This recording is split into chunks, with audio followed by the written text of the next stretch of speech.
¿Qué es lo que ha sucedido en nuestro país?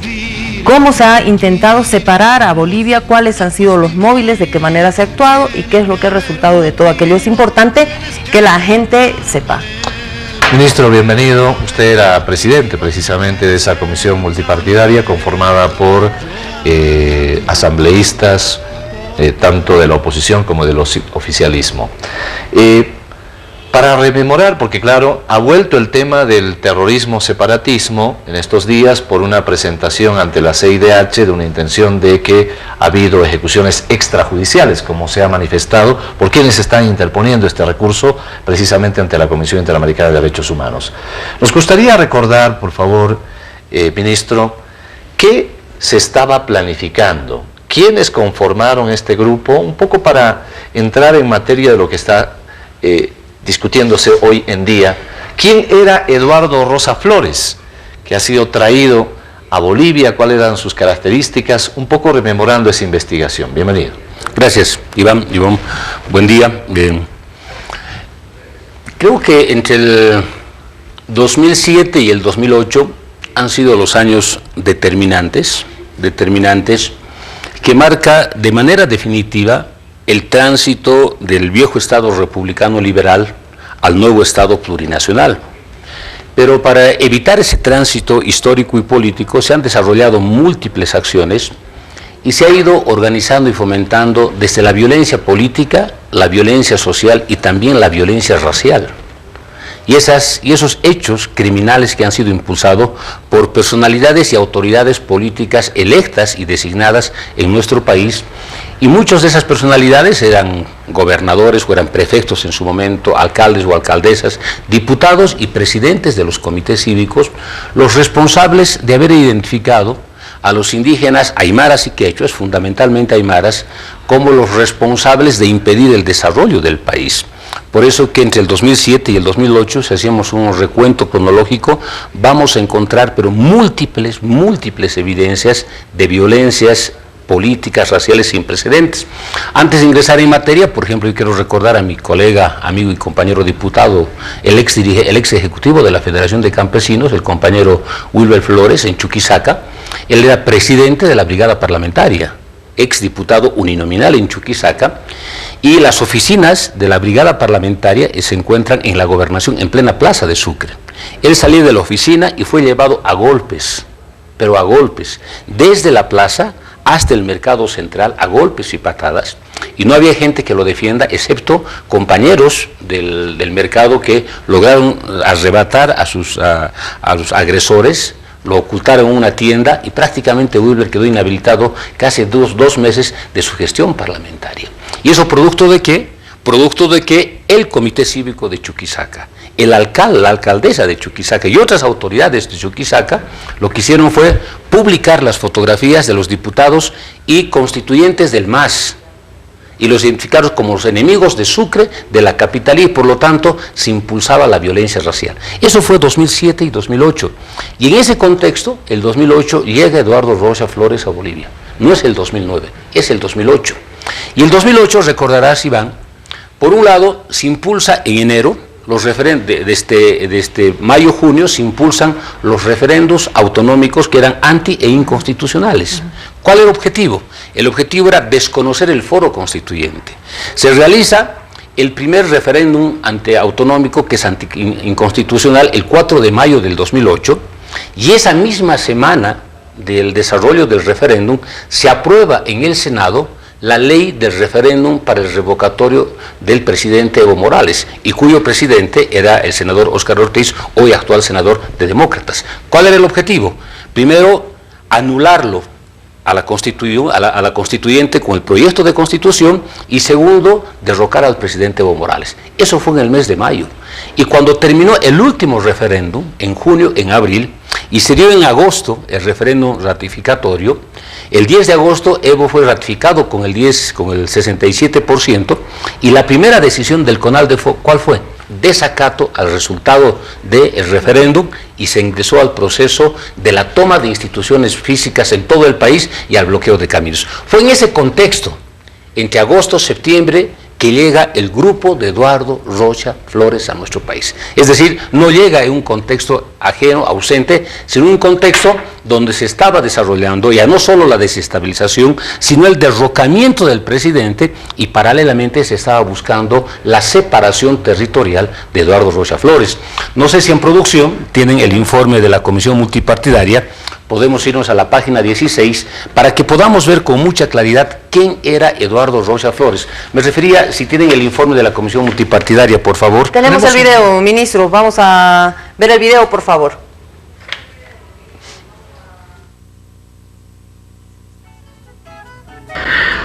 Az elején azt mondtam, de hát könyörgöm, az rendben van, hogy van egy apró tapasztalatom egy háborúból, az rendben van, hogy többek között hála az Istennek, de elsősorban az ellenség ostobaságának köszönhetően megnyertük azt a háborút. Azért hívták, hogy szervezzen meg, vagy segítsen megszervezni a védelmét Santa Cruz városnak, illetve a tartománynak a védelmét, mert lehet számítani arra, hogy a központi kormány a hadsereg bevetésével és különböző és végén 2 alkalommal, elég csúnya eredménnyel a civil lakosságra nézve.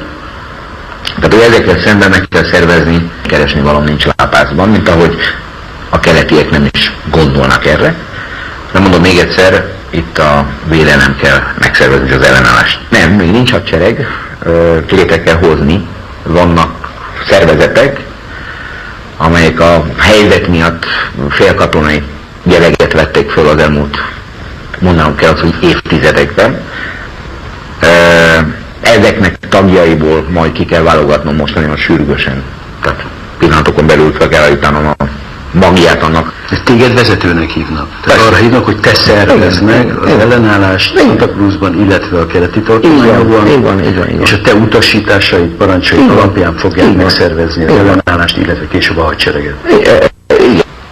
Nem összegekről, hanem arról, hogy ugye a feltételeim, mondom, hogy nekem nincsenek feltételeim, megyek haza. A szülőföldemnek szükségem van rám, akkor megyek.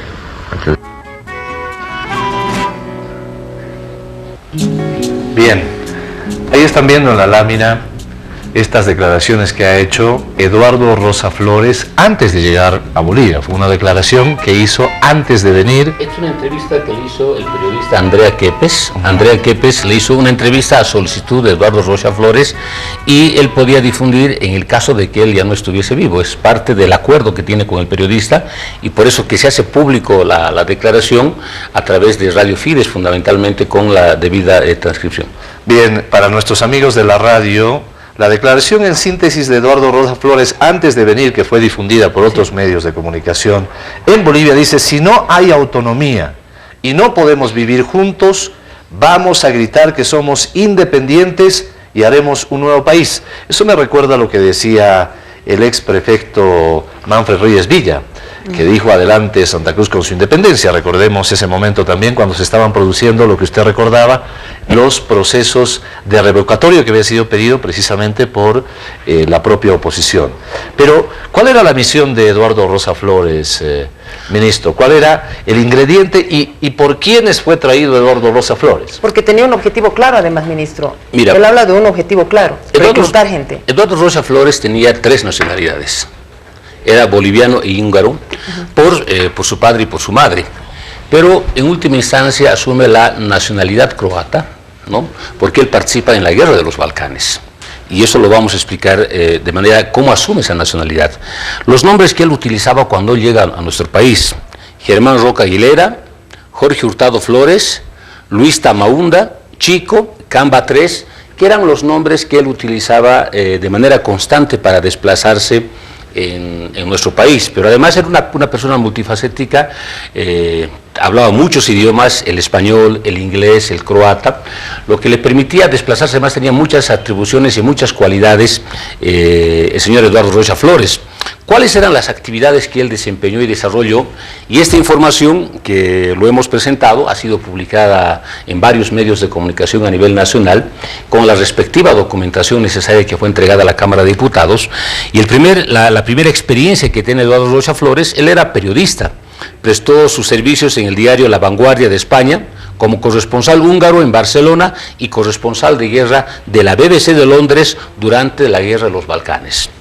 Fue miembro del Opus Dei, partidario de Monseñor Escrivá de Balaguer, es decir, la corriente ultraderechista del Opus Dei a nivel internacional. Fue practicante del islamismo. También fue miembro del Partido Comunista Húngaro, experto en el manejo y modificación de armamento bélico, combate armado, guerra urbana y combate cercano cuerpo a cuerpo. Estratega militar, combatió en 1991 en la Guerra de los Balcanes, que terminó por destruir la quebrada y la antigua Federación Yugoslava. Ahora, este es un elemento importante que no se puede soslayar, porque esta es la experiencia militar que tiene. Es decir, la Guerra de los Balcanes terminó dividiendo a lo que era la ex Federación Yugoslavia y fueron creando los croatas, los serbios, y producto de ese hecho, por haber participado él en la Guerra de los Balcanes y apoyar a los croatas y dirigir un grupo de paramilitares, es que Croacia le reconoce la personalidad y le reconoce la nacionalidad, o le da la nacionalidad de croata a Eduardo Rocha Flores. Es decir, la experiencia que tiene Eduardo Rocha no simplemente es guerra, sino la ruptura territorial, y por eso hay algunos antecedentes importantes que debemos manifestar. Segundo, fundó la Brigada Internacional el 3 de octubre del 91 con 380.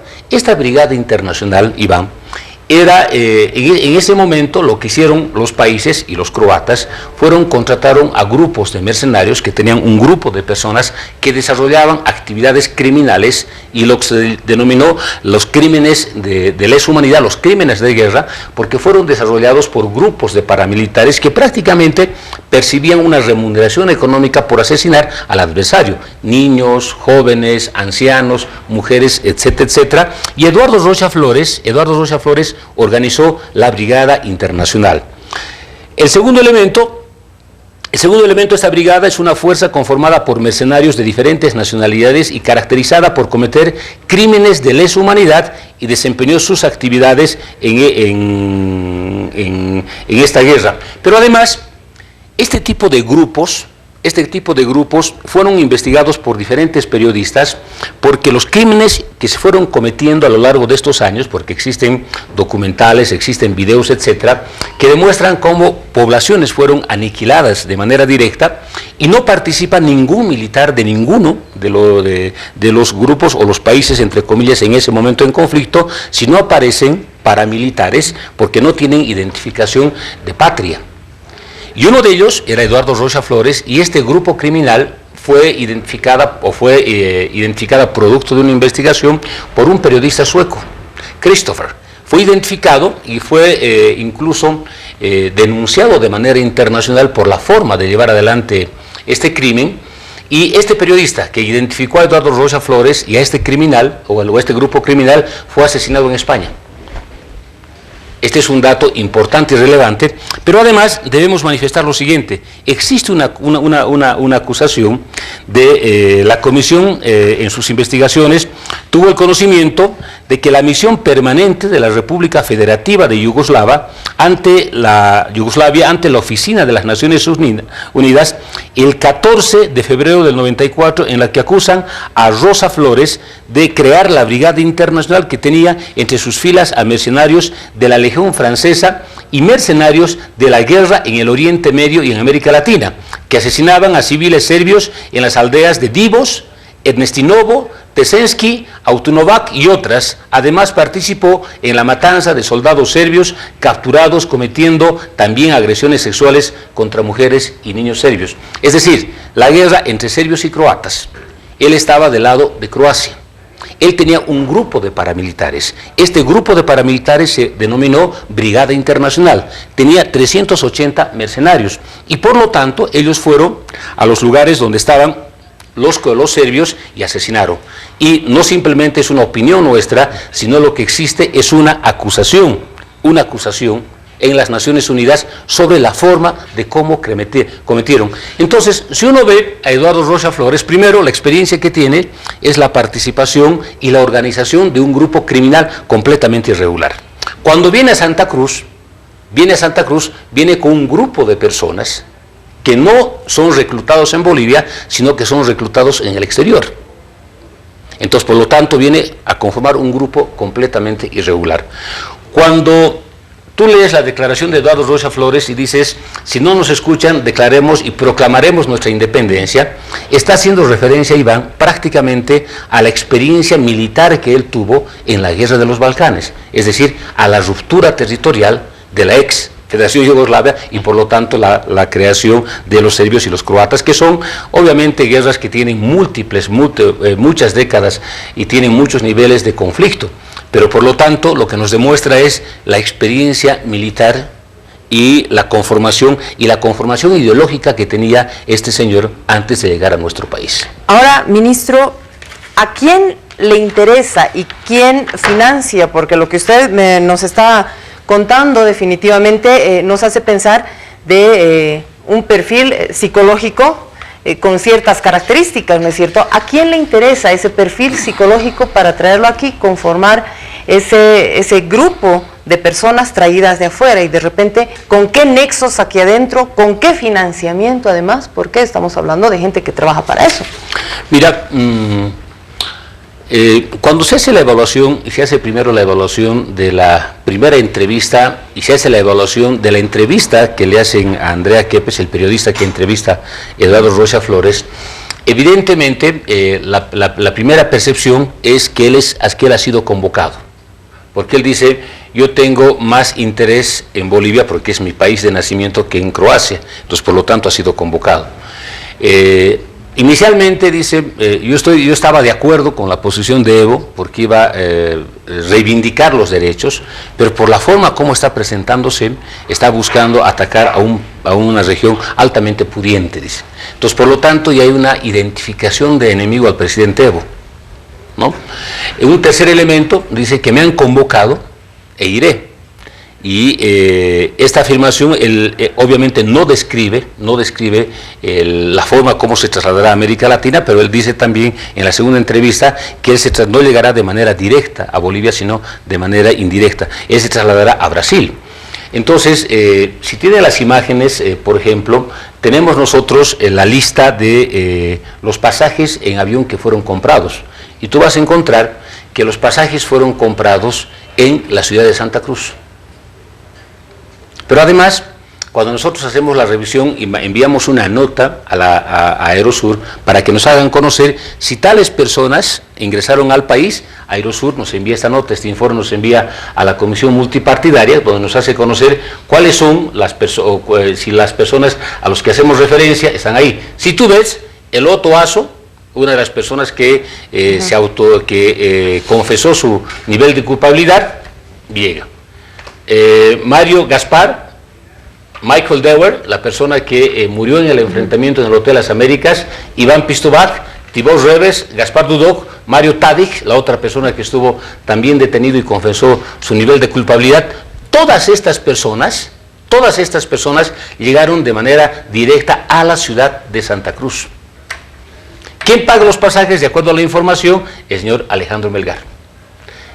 Y esta información nos los proporcionó evidentemente Aerosur. O sea, no nos presenta la información ni el Ministerio de Gobierno ni ninguna institución estatal, sino nosotros pedimos la información en ese momento a la empresa, pedimos la información a varias empresas aéreas y evidentemente la que nos responde de manera categórica es Aerosur, que nos hace conocer que estas personas vinieron en un viaje directo desde Madrid hasta Santa Cruz y los pasajes fueron comprados en una agencia de viajes en la ciudad de Santa Cruz. Entonces, pero además nos hacen conocer quién es la persona que compra los pasajes. Y aquí tú vas a ver que de las 5 personas que estuvieron en el Hotel Las Américas, 4 tienen los pasajes comprados y 4 son las personas que se trasladan. Las otras personas vienen y luego regresan a su lugar de origen. Pero además, acá hay un tema que me llama, que es importante que sepan, y es una persona que evidentemente tiene que haber un estudio más importante, y nos referimos a Tibor Reves.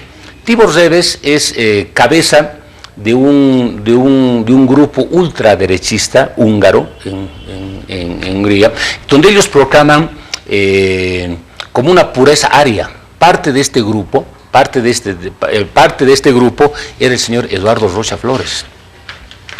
Y en la página web que él tenía, el señor Tibor Reves, que él viene a nuestro país, está en la segunda fila, casi la parte final al lado derecho. Él en la página web publicó lo siguiente. Él dice: hola a todos, los que han suscrito el Boletín Legión, yo no suelo molestarlos mucho, pero en esta ocasión haré una excepción. Un amigo, refiriéndose a Eduardo Rosa, ha sido llamado a su patria para la protección de Santa Cruz, de la Sierra. Cualquier persona que siente que técnicamente y físicamente está preparada para ayudar, envíe un currículum vitae a info@cati.tk. Es decir, existe un nivel de reclutamiento. ¿Y quién era Tibor Reves? Una persona que tiene un alto nivel de formación militar, pero además que dirige este grupo que tiene características fundamentalmente separatistas. Es decir, Eduardo Rocha Flores no era una persona que venía a proclamar la liberación, entre comillas, lo que venía era organizar un grupo irregular, desarrollar acciones terroristas, asesinar gente y paralelamente buscar la ruptura territorial de nuestro país. Ese es el contexto, ese es el escenario donde nos hemos desenvuelto. Pero además, revisando la documentación que tenemos acá, cuando nosotros le vamos a entrevistar al señor Mario Tadic, que ha vuelto a su país, que ha confesado su culpabilidad, cuando le entrevista la comisión multipartidaria en el penal de San Pedro, porque la comisión estaba integrada por el Movimiento al Socialismo, estaba por el MNR, estaba por Unidad Nacional y estaba por Podemos. Sí, todos los partidos políticos estuvimos integrados en esa comisión, y este informe ha sido publicado en 3 ocasiones. Y toda la opinión que hemos vertido ha sido debidamente respaldada y presentada al Parlamento y derivada a la Fiscalía. ¿Qué decía Mario Tadic? Cuando se le preguntó sobre Michael Dewar, él afirma categóricamente que Michael Dewar era el guardaespaldas y el lugarteniente de Eduardo Rocha Flores. Pero no solo eso, sino que él, conjuntamente Eduardo, dice él irlandés, porque era irlandés, y Eduardo, dice, andaban permanentemente armados. Esta es una afirmación clara. Pero no solo eso, Iván. Nosotros en el transcurso de la investigación, porque se hizo público varias fotografías, y tú vas a ver que, si mal no recuerdo, en el Hotel Santa Cruz, Eduardo Rocha aparece con un arma, con una mira telescópica, de este tamaño. Cuando vamos a Santa Cruz, convocamos autoridades administrativas del Hotel Bugambillas, del Hotel Santa Cruz, del Hotel Las Américas, para que presten sus declaraciones, y evidentemente en el Hotel Bugambillas nos han expresado con mucha claridad que ha habido la cancelación de las facturas, y te digo el nombre de la persona que ha cancelado En el Hotel Bugambillas, por ejemplo, las personas que cancelan el hospedaje del grupo terrorista es el señor Luis Alberto Hurtado Vaca y Enrique Vaca Pedraza. Gente vinculado, si mal no recuerdo, a la FEXPO de Santa Cruz y a la CAINCO. Si mal no recuerdo, puedo equivocarme, pero sí a la FEXPO. O sea, ellos cancelaron los hospedajes del Hotel Bugambillas, del Hotel Las Américas, del Hotel Asturias, Santa Cruz, para que ellos puedan hospedarse en el tiempo que estuvieron presentes en nuestro país. Pero dos temas que confirman todo el trabajo que se ha desarrollado. Tomamos las declaraciones a la parte administrativa del Hotel Bugambillas en Santa Cruz en horas de la mañana, y ellos evidentemente afirman que sí estuvieron presentes, pero que no tuvieron una relación física, porque obviamente es un hotel muy grande que mueve varias personas en un día. Pero en horas de la tarde, Iván vino a la comisión multipartidaria y nos hizo conocer que el personal de limpieza del hotel, en la habitación que se hospedó Eduardo Rocha Flores, en la parte superior, en el plafón, encontraron dos cosas: una madera de más o menos 50 centímetros de largo, por unos 15 de ancho y de alto unos 5 centímetros, que estaba siendo tallada para apoyar algún objeto, pero encontraron la caja de la mira telescópica de arma militar que maneja Eduardo Rocha Flores. Es decir, él se presenta en diferentes fotografías con un arma larga, con una mira telescópica, y la caja de esa mira telescópica fue entregada en la parte superior de la habitación donde pernoctó varias noches Eduardo Rocha Flores. Es decir, son documentos irrefutables de cómo se desplazaba y qué venían a hacer, pero además el nivel de experiencia y formación que tenían estos personajes. Es decir, no fue una casualidad. Cuando nosotros investigamos y vemos que uno de los puntos de desenvolvimiento fue el stand de cotas en la FEXPO, en Santa Cruz. Si mal era su centro de operación. Si mal no recuerdo, sí, si mal no recuerdo fue entre febrero y marzo, si mal no recuerdo, puedo equivocarme, Iván. Pero en esa época, porque la actividad más grande es en el mes de septiembre, y las preparaciones vienen desde el mes de julio, agosto, septiembre, es decir, es el tiempo de mayor movimiento que tiene en todo este espacio territorial, muy importante para la economía cruceña y para la economía del país, eso es innegable. Pero resulta que se tiene la actividad en un momento donde, o se tiene el movimiento y la contratación de Internet en un momento que no había actividad. ¿Y cuál es el elemento que verifica esta afirmación? Se convoca a un técnico de Cotes para que venga a instalar el Internet al stand de Cotes en Santa Cruz. Y hay la factura, perdón, no hay la factura, el comprobante de la conformidad de la instalación del Internet. Entonces, ¿cómo puede explicarse que el stand de Cotes, que solo funciona para la FEXPO en el mes de septiembre, pueda tener la contratación del Internet en el mes de febrero o marzo, y tenemos la conformidad que el técnico recibe porque tiene una pequeña papeleta, hace su inspección, hace la instalación y existe la conformidad? Es en este lugar, cuando se hace la intervención, donde se encuentra evidentemente granadas, metralletas, etcétera. Se encuentra armamento militar. Era el lugar donde tenían un nivel de despliegue militar y el centro de operaciones. Es más, en la declaración que brindó, si mal no recuerdo, Guedes, confirmó de que estuvo en ese lugar y vieron un movimiento y veían también armas en el stand de Cotas. Ministro, en esa época, a propósito de ya hablar de independencia en Santa Cruz, por ejemplo, circulaba un billete de 100 cruceños, se recordará usted. Incluso se hablaba de dar un pasaporte a la gente que fuera a Santa Cruz. Había otros elementos de los atentados que se han producido a la casa del cardenal Julio Terrazas, por un lado, y también a otras ex autoridades, entre ellos ex asambleístas, Saúl Ábalos, el que es actual ministro de Gobierno también, Carlos Romero, en fin, que eran asambleístas que estaban en todo el preparativo de lo que es precisamente ya la recta final de la nueva Constitución Política del Estado. Tomando en cuenta estos elementos de lo que sucedió con Eduardo Rosa Flores, el grupo que usted nos explicaba que vino, que eran mercenarios pagados, que ya habían declarado que venían a hacer la independencia en Santa Cruz. Todos estos elementos ya se los tenía en Bolivia, ya se los había cotejado para llegar al momento de lo que pasó en el Hotel Las Américas, porque claro, el motivo de lo que en este momento se está presentando a la CIDH es de que ha habido ejecución extrajudicial, que se los ha matado sin que se defiendan a quienes tenían armas. Usted nos ha retratado un poco qué tipo de armas tenían, miras telescópicas, lo que pasó en Cotas con el armamento que se ha reclutado precisamente para la investigación.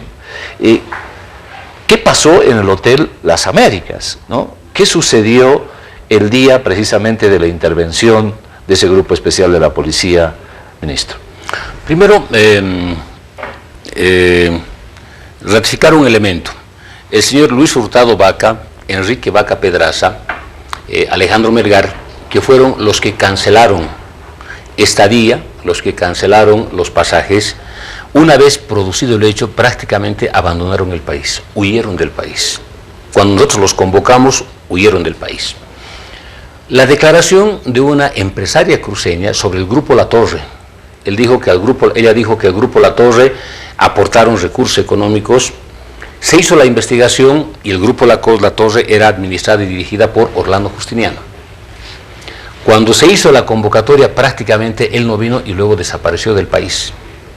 Y era el grupo donde era el escenario donde se reúne, bueno, había múltiples debates sobre el tema autonómico, porque estaba en ese momento una campaña sobre el Estatuto Autonómico, pero en este Grupo La Torre, lo que se confirmó que fueron que fue de este grupo donde salieron muchos recursos económicos para que se pueda desplazar este grupo terrorista. Entonces, por lo tanto, las personas que fueron a cancelar recursos económicos para el hotel. En el caso de la cancelación del Hotel Iván, a nosotros nos han presentado las facturas, aquí está la factura, quién pagó y por qué tiempo y por qué habitaciones. Entonces, por lo tanto, no existe una prueba que diga lo contrario. Son afirmaciones que demuestran que no solo pagaron para que vengan, sino también cancelaron para que tengan su propia estadía, también. Pero además, un hecho también que me parece importante recalcar, él estaba en busca de comprar un espacio físico. Y a la persona que quiso comprar, cerca de $70,000, expresó que él venía a hacer un documental sobre el tema de turismo. Es decir, tenía diferentes facetas y diferentes personalidades. Entonces, este es parte de los testimonios que han sido presentados. Previo a la intervención del Hotel Las Américas, lo que sucedió fue un atentado criminal a la casa, al patio de la casa en ese momento, del viceministro Saúl Ábalos, ¿no? Felizmente, primero la bomba que botaron saltó esquirlas que tuvo orificios en diferentes partes de la pared de la vivienda, y si había gente en el patio podía haber asesinado, porque incluso pudimos ver en un lugar donde estaba la canaleta del agua que baja del techo, estaba prácticamente perforado, la chapa estaba perforado. ¿Y por qué? Porque era una bomba casi casera Molotov, la lanzó esquirlas y prácticamente podía destrozar lo que encontraba a su paso, un primer elemento. Un segundo elemento, que es en la residencia de la Iglesia Católica, donde pernoctaba el cardenal Terrazas, lo que hicieron fue poner una bomba en la puerta de ingreso al garaje.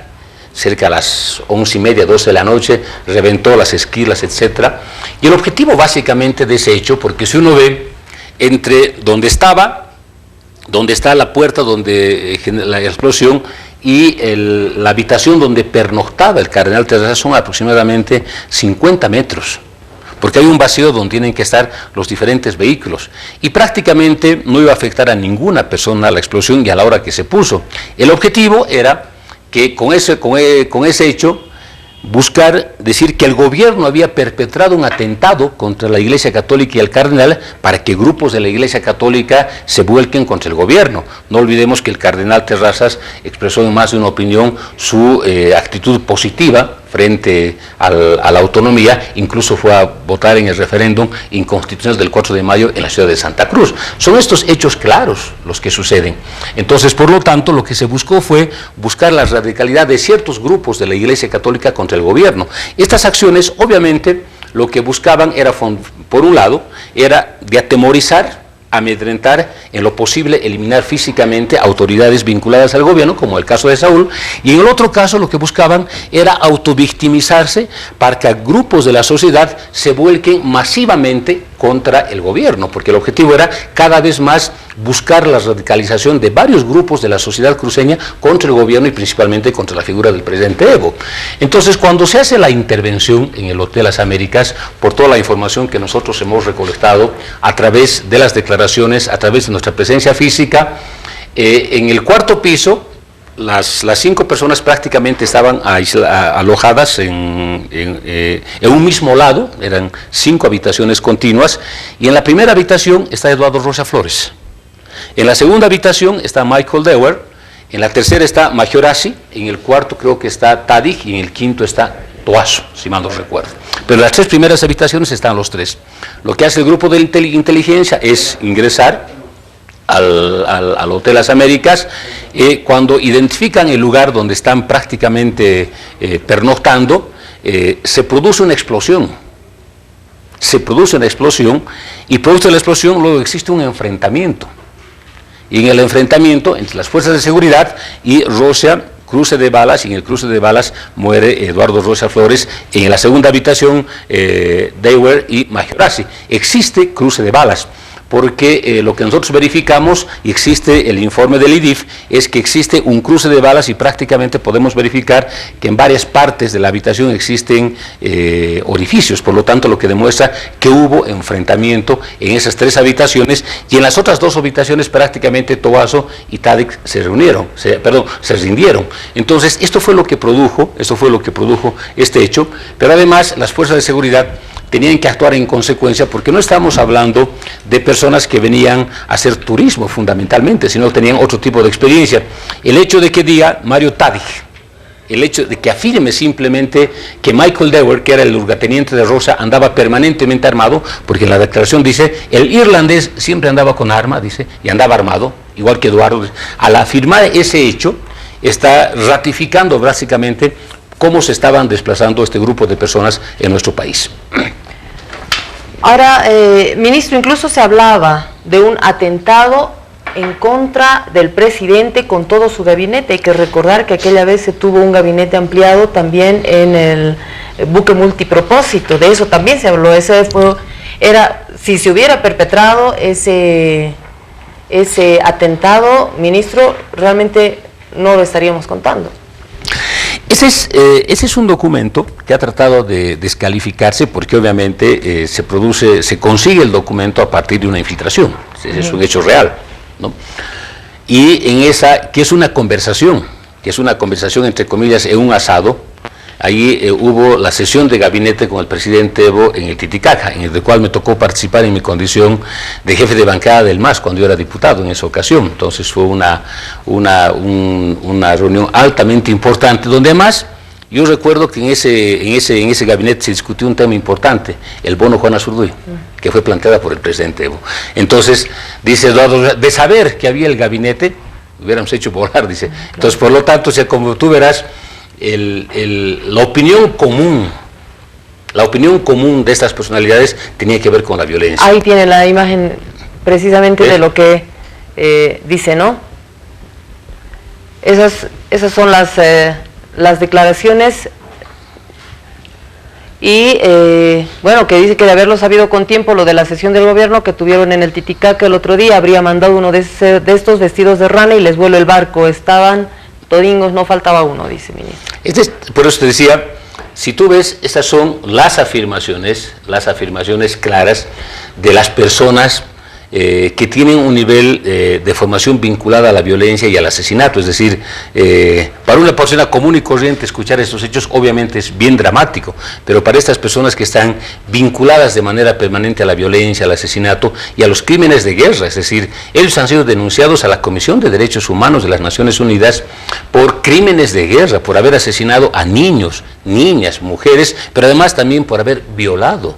Entonces, como tú verás, esa es su vida constante y permanente de estas personalidades. Pero además, en el tipo de imágenes que nosotros encontramos en las fotografías, en algunas otras, muchas no merecen ser explicadas, pero uno puede ver realmente la forma y el perfil psicológico que tenía Eduardo Rocha Flores. Entonces, yo creo que las decisiones que se tomaron en abril, porque uno hace una lectura retrospectiva, no a partir de cómo fue organizando y movilizándose el grupo, y no hacen una evaluación del efecto negativo que podía tener la presencia de este grupo en nuestro país, sino hacen la evaluación a partir de una autovictimización. Yo creo que lo que sucedió en abril del 2009 fue básicamente una decisión que primero garantizó la unidad territorial del país, impidió que un grupo criminal de esta envergadura pueda desarrollar sus acciones y que muchas familias de bolivianos y bolivianas seamos damnificadas por este tipo de hechos criminales que en muchas partes del mundo existen, porque existen intereses económicos, políticos y sociales para romper territorialmente a los países. Pero entonces, Iván, ¿cómo la CIDH, la Comisión Interamericana de Derechos Humanos, acepta ese recurso? Yo creo que en este caso tiene que haber una evaluación mucho más integral, porque entiendo yo que hay una denuncia a partir de uno presentarse como víctima y no como victimario, porque las personas que presentan la denuncia no denuncian al Estado porque el Estado haya vulnerado sus derechos, sino porque ellos en diferente momento de este hecho negativo para la historia política de nuestro país han estado vinculados con este grupo criminal. Entonces, por lo tanto, la CIDH tiene que hacer una evaluación de cuál es el rol de estas personas, porque el Estado no los acusa simplemente porque son personas naturales, sino porque esas personas naturales tienen algún tipo de vínculo o participaron en algún momento con este grupo criminal. Entonces, por lo tanto, no puede haber haber una evaluación independientemente del contexto donde se estaba desarrollando este hecho criminal, que era base en el criterio nuestro y de muchas personas que en ese momento analizábamos dramáticos. Yo solo te comento como anécdota, recuerdo cuando estábamos en la comisión multipartidaria con varios compañeros analizando las pruebas y escuchando el cassette, porque están las declaraciones grabadas, y escuchando las declaraciones uno decía, realmente se te ponía los pelos de punta por lo que podía desenlazar este tipo de hechos criminales. Es decir, te imaginas que los primeros hechos que fueron lanzar la bomba a la casa de Saúl, o atentar a la casa, a la residencia de la Iglesia Católica, u otro tipo de actos, ya no hubiesen sido fundamentalmente de amedrentamiento, sino de eliminación. Entonces hemos impedido, no salvado, no es la palabra correcta salvada, sino hemos impedido que un grupo criminal de esta envergadura pueda desarrollar acciones que puedan eliminar físicamente a personas con diferente orientación política. Yo hice esa pequeña reseña, entre comillas, de lo que fue el 2007 y el 2008, y tú vas a encontrar múltiples actos de violencia sin precedentes. En Santa Cruz prácticamente jóvenes de la clase media lo que hacían era golpearla físicamente a mujeres de pollera que estaban en una movilización, por ejemplo. O sea, ¿por qué? Porque desde las élites construyeron una imagen negativa, y tú puedes ver, fueron golpeados prácticamente solo por tener un rostro, un color de piel diametralmente diferente. O el Comité Cívico Femenino de Santa Cruz, y vos recordarás tú, se dio el lujo. Esta era la famosa, el escudo que nos planteaban, que nos proponían. Si podemos ver, mira el escudo, si le estaban planteando la nación Camba, y esta era la lógica básicamente separatista, porque prácticamente están anulando el rojo y el amarillo, ¿no es cierto? Este era el mapa de la nación Camba que había sido propuesto por ellos, y prácticamente estaban planteándonos una ruptura territorial de nuestro país. Ahí está el billete que hacía referencia Iván, fue presentada por un cruceño de manera pública, dice Banco de la República de Santa Cruz, 100 cruceños, es decir, están hablando de tener su propia república y su separación. Y prácticamente por un lado tienes la movilización social y por otro lado tienes el grupo organizado que tenía como finalidad desarrollar la violencia criminal en nuestro país, y creo que las fuerzas del orden tuvieron que actuar de manera oportuna, porque un Estado tiene la obligación de defender a su territorio, tiene de defender a su población, a su gobierno, y no puede permitir que personas foráneas vengan a interrumpir la normalidad institucional. Algunas preguntas más para finalizar, ministro. ¿En qué término está la investigación? Porque para que una institución como la CIDH admita una situación de esta naturaleza, tiene que haber hecho una contraparte, tener toda la información completa para entender lo que estaba pasando en Bolivia con el tema del separatismo y terrorismo. No sé en qué anda ese proceso. Hay varios fugados, ministro. Huachá, por ejemplo, que está en los Estados Unidos, que fue parte del grupo La Torre, quienes financiaron. Branko Marinkovic, que está en el Brasil, ¿no? En ese entonces era el presidente del Comité Cívico de Santa Cruz, con todas las connotaciones que se tienen de su participación. Te voy a comentar un tema que aparentemente es anécdota. La esposa de Huachá era parlamentario, y denunció ella en plena sesión de parlamento que hubo un atentado y le enviaron una torta negra para su cumpleaños, y obviamente fue una cosa dura en el parlamento. Cuando desarrollamos la investigación, hubo una ruptura entre Huachá y Rosa, porque el recaudador era Huachá, y Rosa les reclamó los recursos económicos que no llegaban. Entonces fue un acto de amedrentamiento de Rosa sobre Huachá. Es decir, eso estaba produciendo, porque Huachá es una de las primeras personas que abandona el país antes que se produzca lo que sucedió en el Hotel Las Américas. Entonces se producían estos elementos, y te reitero, yo creo que sobre este hecho necesitamos, obviamente las opiniones de las personas que han escapado del país son altamente determinantes e importantes, porque ellos tienen que decirte, primero, ¿por qué fueron a pagar el hospedaje o por qué fueron a pagar el pasaje del avión de personas que no conocían físicamente? Segundo, ¿quién les dio los recursos económicos para pagar el pasaje y para pagar también el hospedaje? Entonces prácticamente las personas que eran responsables responsables de cubrir sus gastos económicos, abandonaron el país exactamente el primer y el segundo día después de lo que sucedió en el Hotel Las Américas. ¿Por qué? Porque ellos tienen la verdad. Y Orlando Justiniano, la persona que dirigía la torre y que fue, te reitero, denunciada públicamente por una empresaria cruceña, y cuando se hizo la investigación, obviamente él también abandona. Él también te podía decir el destino de miles y miles de dólares que fueron destinados para estos hechos criminales. Por lo tanto, ese es un elemento importante. Y lo otro, yo creo que la CIDH no puede tomar una decisión sin tomar en cuenta el contexto donde nos hemos desenvuelto nosotros los bolivianos y bolivianas. Recordarás un tema, y ahí para hacer un homenaje a mi amiga y compañera que ya está en el cielo, la compañera Carmen, que ha sido nuestra senadora, nuestra primera senadora en el departamento de Potosí. Estuvimos nosotros el 23 de mayo del 2007, bajando en el aeropuerto, estuvimos juntos en el aeropuerto con otro diputado de oficio de oposición más, don Ángel Moscoso, recuerdo, y fuimos atacados físicamente. Yo salí del aeropuerto, prácticamente el aeropuerto de Sucre, escapando de una movilidad particular, y a mi compañera senadora Carmen la agredieron físicamente, le echaron con pintura. Es decir, ¿por qué? Porque nos identificaban a nosotros, los del MAS, los del gobierno de los indígenas, como enemigos de Sucre. Ese fue el grado de violencia racial, de violencia política que vivíamos en el momento. Ese tipo de violencia no puede ocultar la Comisión Interamericana, porque a partir de estos hechos se estaba queriendo producir una ruptura territorial, y como bien vimos las imágenes, hablamos, simbólicamente presentaron el billete de 100 cruceños, simbólicamente presentaban el escudo de la República de Santa Cruz, pero en los hechos lo que estaban expresando un deseo de la ruptura territorial y por lo tanto el quiebre de nuestra querida Bolivia.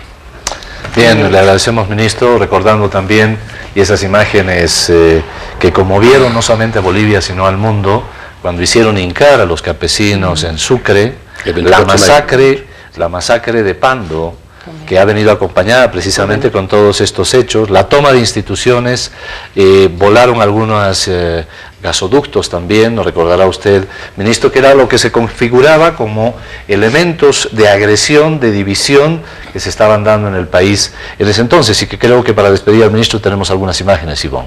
Nos vamos a despedir, gracias ministro, nos vamos a despedir con las imágenes, precisamente esas de la toma de instituciones, de esa violencia que se generó en ese entonces en nuestro país con un objetivo: separarlo, dividir a Bolivia. Vamos a ver qué se viene más adelante. Ministro, gracias por estar con nosotros. Ivonne, a ti, un gusto. Vamos por estas imágenes. Hace falta pues cantar, ¿de qué sirve buena voz si es vacía tu canción?